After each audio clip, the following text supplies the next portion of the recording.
Assalamualaikum warahmatullahi wabarakatuh, pemirsa. Alhamdulillah nih, hari ini ada kegiatan dari KKN Unpad. Kebetulan materinya dan kegiatannya tentang ini nih, aplikasi sinkronisasi estrus dan inseminasi buatan pada domba melalui penguatan keterampilan teknis peternak. Nih,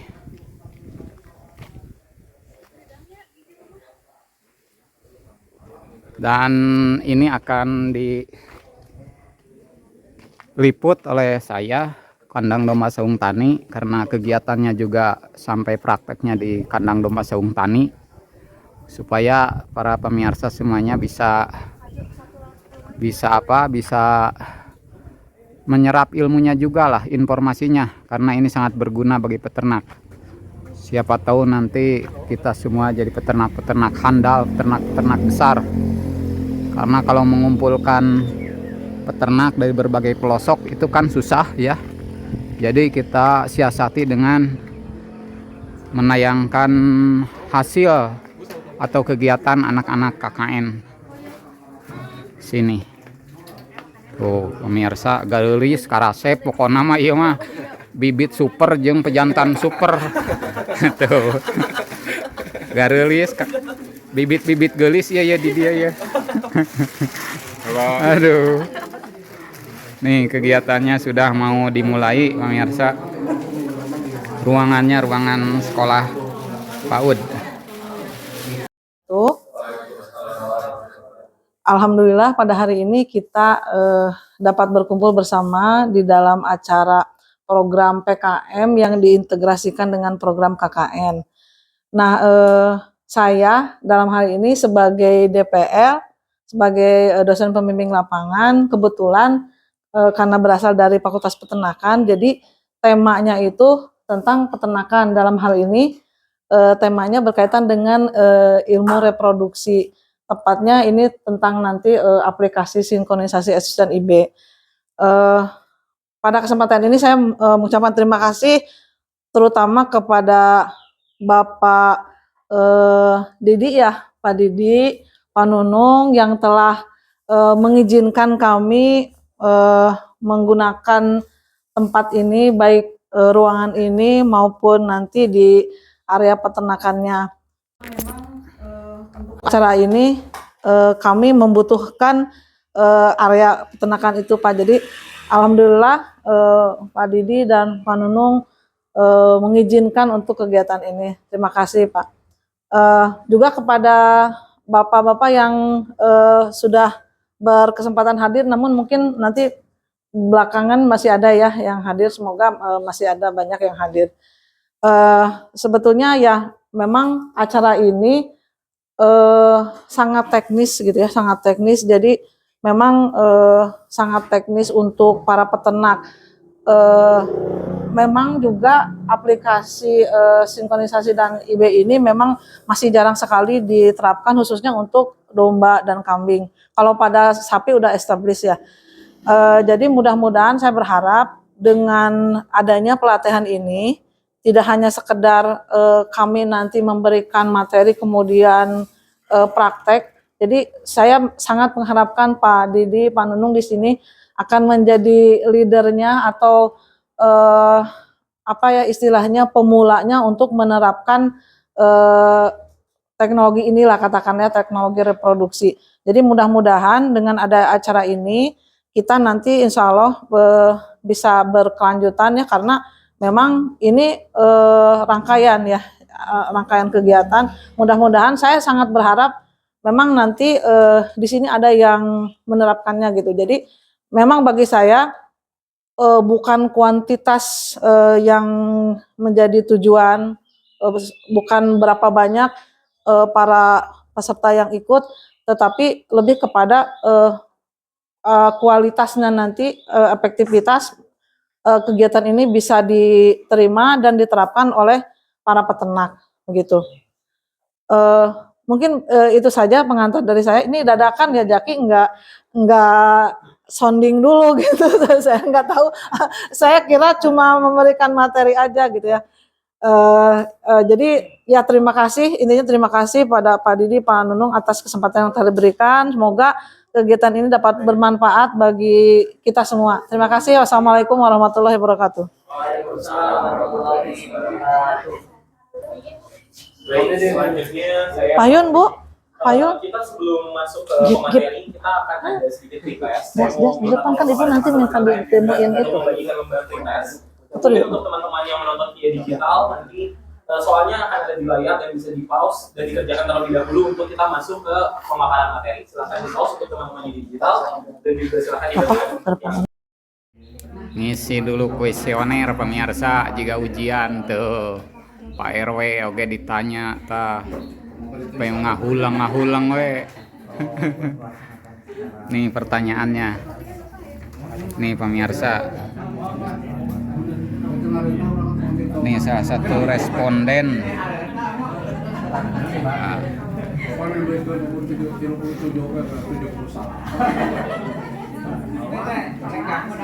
Ini sebagai dasar untuk dari mana memulai nanti kegiatan.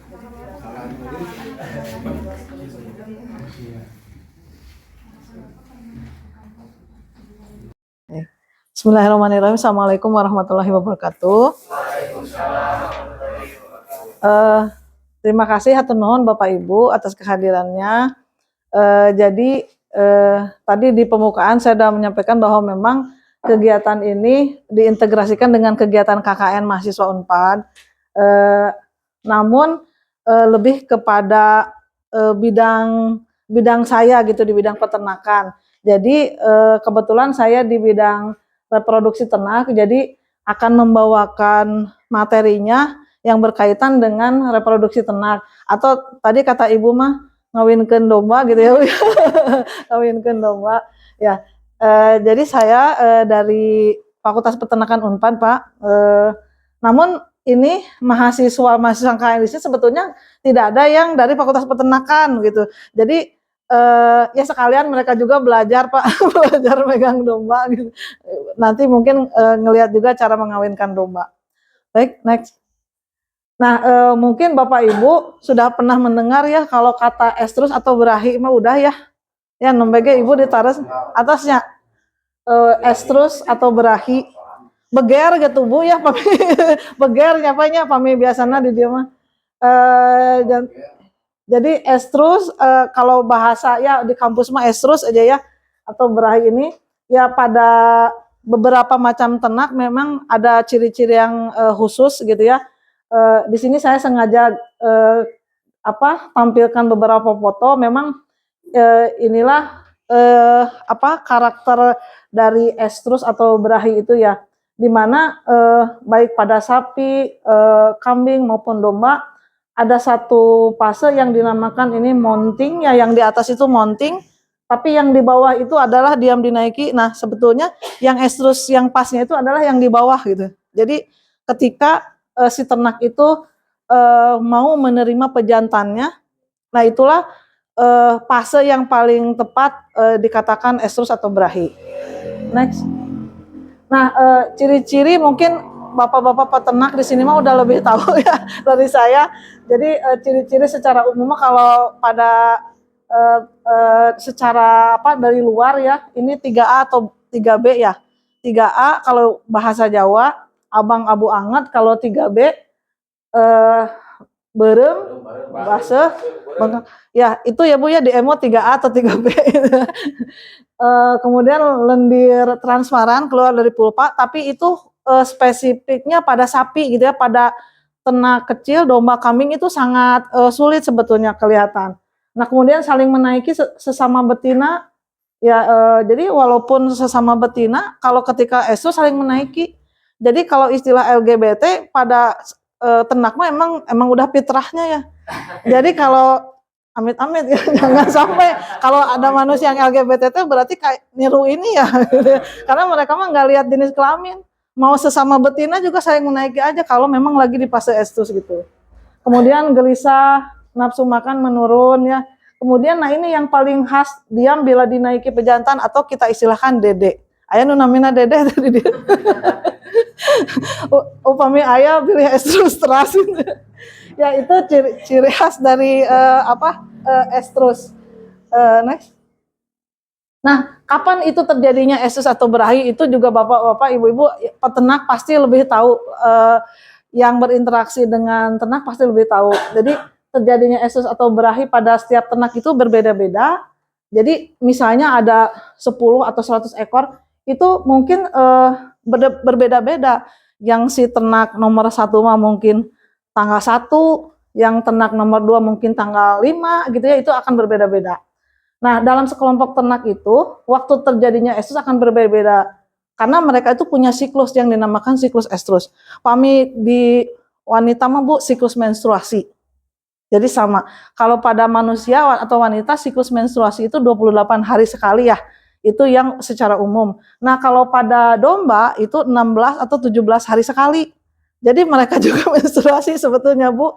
Cuman nggak kelihatan atau merekanya nggak ngasih tahu. Kenapa coba Bu? Kenapa pada domba atau pada ternak lah nggak ketahuan menstruasinya? Kenapa? Karena mereka mah nggak punya pembalut.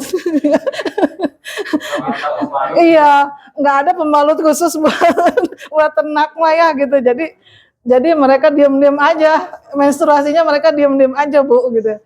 Dan memang ya kuasa Allah ya Bu ya, karena namanya juga ternak nggak bisa bicara, nggak bisa membuat pembalut. Jadi menstruasi pada ternak itu tidak berupa seperti pada manusia pengeluaran darah yang mungkin 3 hari sampai 7 hari, enggak. Jadi sangat jarang terlihat menstruasi pada ternak, tapi sebetulnya dia mengalami gitu menstruasi. Nah, jadi terjadinya estrus pada ternak itu dalam sekelompok ternak itu memang kita tidak tahu dengan pasti kecuali kalau kita lakukan suatu treatment atau perlakuan gitu. Next, TB. Nah, sekarang jadi gimana kalau kita ingin tahu si ternak ini estrus? Ya, berarti kan bapak-bapak juga mungkin manual gitu ya Pak ya, ngecek ke kandang, Pak Nunung ngecek nguliling gitu ke kandang gitu ya, karena dia kan nggak bisa ngasih tahu ke kita saya lagi estrus gitu, enggak kan. Jadi si pemiliknya, peternaknya yang keliling. Nah, dengan melihat tanda-tanda yang tadi. Nah, sekarang berarti kan itu masalah kalau kita memiliki ternak banyak. Ya, kalau misalnya Pak Nunung punya ratusan domba, ya bapak-bapak yang lain juga memiliki banyak sekali kambing. Nah, jadi supaya sekelompok ternak itu dapat estrus dengan serentak, maka ada apa teknologinya yang dinamakan sinkronisasi estrus. Sinkronisasi itu artinya penyerentakan. Jadi estrus, ya, mohon. Jadi dalam sekelompok ternak itu kita serentakan kejadian estrusnya. Untuk apa? Untuk apa diserentakan? Supaya bisa dikawinkan bersama-sama. Jadi kawin massal Bu itu. Jadi bukan di manusia aja, di domba, di ternak juga ada kawin massal, cuman nggak pakai upacara, nggak ada lebeknya gitu ya. Nah, jadi si estrus serentak ini bisa kita lakukan dengan cara yang namanya sinkronisasi estrus atau penyerentakan berahi. Untuk apa? Tadi supaya kita bisa melaksanakan perkawinan pada domba atau pada ternak itu secara serentak. Kenapa harus serentak? Ya, ujung-ujungnya mah untuk efisiensi waktu, tenaga, dan ini sebetulnya orientasinya untuk ke bisnis. Jadi misal nih Pak Nunung kan sudah bisnis di domba ini ya udah lama. Mungkin Pak Nunung kan ada dari pesanan dari rumah makan mana. Pak Nunung tanggal Januari tahun baruan abdi proyogi yang umur domba 3 bulan sekian puluh ekor, bulan mau lebaran. Nah, itu bisa diprogram sama Pak Nunung itu. Bagaimana caranya Pak Nunung itu punya domba di bulan, punya anak domba di bulan Januari sekian puluh ekor. Berarti hitung mundur Pak Nunung tuh. Domba tuh buntingnya berapa Pak? 5 bulan. Hitung bulan berarti 5 bulan sebelum Januari itu harus udah dibuntingkan, harus udah dikawinkan. Nah, supaya bunting barang tadi, maka kita lakukan sinkronisasi estrus itu. Jadi ini memang lebih ke arah ada tujuan untuk ke bisnis gitu. Jadi kalau memang kalau Bapak punya ternaknya 1-2 ekor, memang masih ke handle lah dengan ngelihat kita gitu ya, manual, lihat manual. Tapi kalau udah banyak itu nanti udah nggak kedeteksi. Next, tadi. Nah, jadi tujuan dan manfaat sinkronisasi itu jelas ada ya. Tujuannya untuk menyerentakkan waktu estrus atau berahi dalam suatu kelompok ternak ya. Kemudian manfaatnya memudahkan dalam pelaksanaan IB atau kawin tadi, Bu. Sehingga perkawinan ini dapat dilaksanakan secara serentak, si ternak dapat bunting serentak dan lahiran serentak. Gitu. Jadi itu tujuan dan manfaat sinkronisasi estrus. Lanjut. Nah, apa yang harus kita gunakan untuk pelaksanaan SE ini? Ini ada jadi ada sebetulnya kalau di kuliah mah macam-macam cara ya, Pak. Hormonnya juga macam-macam cara. Tapi di sini yang akan saya sampaikan, yang akan saya gunakan ini, saya mau ambil hormon yang aman aja. Kalau secara produk industri ya Pak, ini ada yang namanya Sider. Ini tuh berisi hormon progesteron ya. Tapi ini mahal Pak, mahal terus terang. Jadi akhirnya ini juga enggak terlalu banyak digunakan oleh peternak karena mahal harganya. Nah ini mahalnya berapa? $10 Singapura seberapa? 100.000 ya? $10 Singapura. Ya, sekitar segitulah. Nah, kalau ini Pak, saya bawa ini, lihatin dia spon, ya. Jadi saya ganti spon. Nah, itu isinya udah ada hormonnya Pak, udah dibuat di lab, udah disterilkan itu. Jadi udah bersih lah, udah aman. Nah, itu jadi nanti kalau Sider ini tadi butuh aplikator ini untuk memasukkannya ya. Nah, ini spon ini juga sama, tapi ini sederhana. Mana itunya? Selongsongnya. Nah, itu nanti tinggal dimasukkan itunya, sponnya dimasukkan, nanti tinggal didorong. Jadi ini modifikasi Pak, modifikasi buat sendiri bisa. Nah, itu namanya spon intravagina. Nah, ini macam-macam. Nah, kalau pada sapi juga sama, ini Sider pada sapi itu yang bentuknya sama. Tapi untuk spon pada sapi sejauh ini belum bisa karena sapi lebih panjang Pak vaginanya. Jadi belum bisa kalau pada sapi, tidak efektif gitu ya. Next. Nah, ini yang tadi ya sama ya. Lanjut. Nah, ini Pak alatnya ya, nanti dipraktekkan sama Pak Toha ya untuk pemasangannya. Kalau ini Sider, tapi nanti kita akan menggunakan spons saja. Next. Nah, ini disiapkan dulu tadi paralon, yaitu paralon sama spon, kemudian penorongnya. Kemudian ada juga spekulum. Jadi sebelum memasukkan itu, nah itu ada spekulum untuk membuka bagian vulva. Tapi kalau lagi estrus kan memang kelihatan lebih bengkak ya, lebih bisa membuka. Sehingga nanti juga nggak akan susah kalau memang lagi estrus. Maaf, aku lagi estrus. Ini kan pada saat akan memasukkan spon ya. Jadi kita gunakan dulu spekulum ini, kemudian masukkan sponnya, lalu kita dorong, dan ini kita diamkan atau biarkan selama 10-12 hari Pak. Jadi nanti yang domba panunung ini kalau nanti mau dipasang implan ini, nanti didiamkan 10-12 hari Pak, mau 12 hari bisa. Nanti tinggal cabut saja setelah 12 hari. Nanti kira-kira 2 atau 3 hari kemudian si ternak ini insya Allah akan estrus ya, akan estrus, dan nanti mungkin dia memperlihatkan tanda-tanda estrusnya, dan nanti si domba itu siap untuk di IB gitu ya. Lanjut. Nah kalau inseminasi buatan ya, kita udah masuk ke inseminasi buatan. Jadi itu namanya kawin alam itu Bu. Kawin buatan ya. Jadi kebalikan dari kawin alam. Jadi pengertiannya itu jadi suatu metode perkawinan ya tanpa mempertemukan ternak jantan dan betina secara langsung. Jadi menggunakan alat dengan yang dibuat oleh manusia. Nah ini alat-alatnya itu ada GAN IB ya, GAN IB itu juga sama bisa dimodifikasi ya Pak ya, bisa dimodifikasi. Ada yang originalnya dan ada modifikasinya bisa. Ini apa dia? Yang ini yang original. Ini pakai apa ini? Sheet, plastik sheet ya. Kalau ini kan untuk straw, yang ini langsung yang dari Iya, yang untuk semen langsung, semen cair.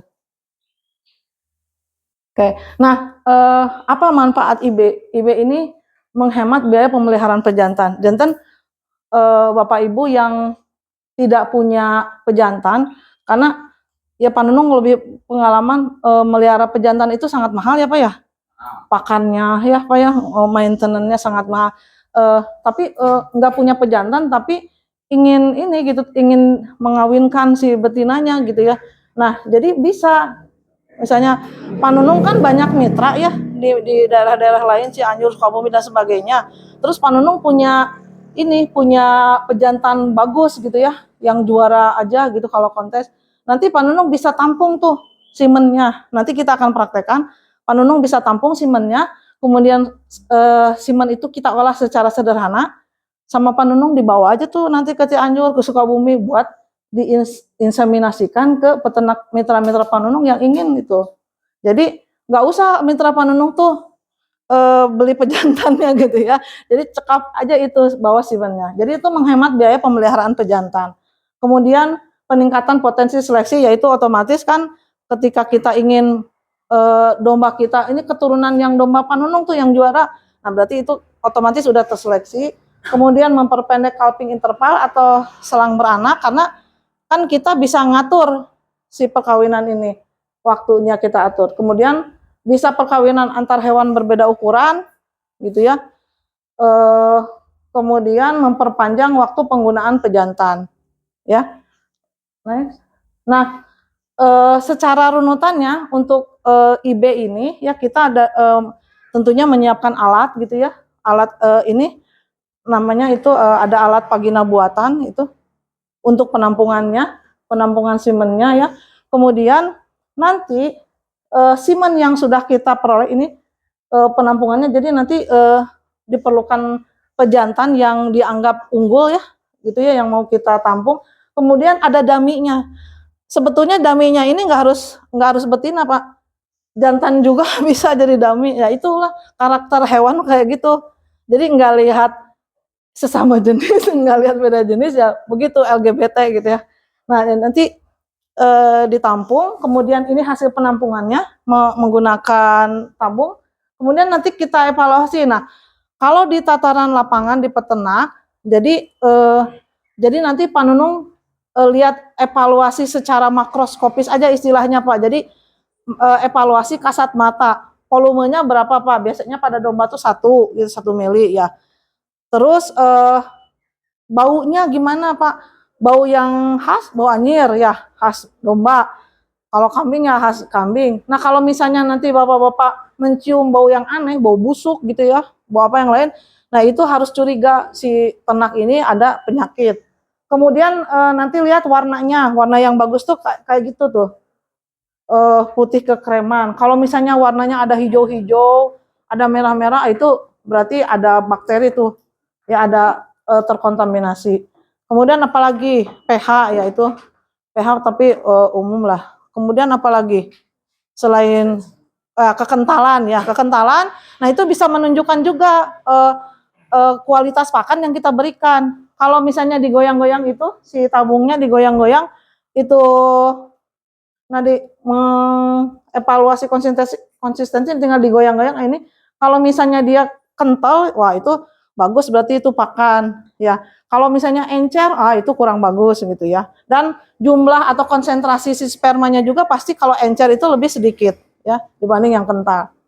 Oke, nah setelah evaluasi simen, baru kita encerkan Pak. Yang tadi kita peroleh 1 mili itu sebetulnya Pak, percaya atau enggak Bapak, itu isinya miliaran Pak. Bisa 2 miliar, 3 miliar ya. Kalau di bawah 1 miliar tuh udah jelek Pak. Jadi Bayangkan Pak, itu kalau 2 miliar itu bisa mengawini 2 miliar betina, karena yang dibutuhkan untuk terjadinya satu perkawinan untuk menjadi individu baru, menjadi anak-anak gitu, hanya satu aja Pak sebetulnya. Hanya satu sel sperma, tapi dari 1 mili aja itu sebenarnya ada 2 miliar sampai 3 miliar. Nah, makanya kita tuh bisa mengencerkan yang 1 mili ini, misalnya jadi 10 mili, jadi 15 mili, dan itu nanti kita bisa inseminasikan Pak ke banyak lagi betina. Karena memang ini terlalu banyak. Jadi kalau Bapak mengawinkan 1 ekor jantan ke 1 ekor betina sampai 5 betina, itu sebetulnya itu teh kelebihan gitu, dosisnya kelebihan, kebanyakan. Jadi sebetulnya tuh sayang gitu ya. Sayang kalau hanya untuk mengawinkan ke 1 sampai 5 ekor. Jadi dalam 1 mili ini aja sudah bisa mengawinkan banyak sekali betina sebetulnya, kalau kita bisa mengencerkan. Nah, dengan apa pengencerannya? Nah, itu juga tidak sembarangan Pak. Jadi kalau pengencer itu fungsinya terutama Pak, selain memperbanyak volume, tapi yang penting itu harus memberikan makanan bagi si sperma itu sendiri. Contohnya apa? Yang sederhana aja, yang sederhana itu air infus Pak. Ini ada, ini ya. Air infus ini yang biasa NaCl Pak. NaCl yang paling sederhana. Tapi kan ini kadang mesar di apoteknya. Bisa juga dengan air kelapa Pak, kalau di sini banyak air kelapa. Jadi itu memberikan energi. Tapi kalau yang sudah dijual secara industri itu juga banyak jenis macamnya. Tapi kan itu mah repot lah ya, nggak applicable untuk di lapangan di daerah begini gitu ya. Jadi mendingan yang ketersediaannya mudah saja.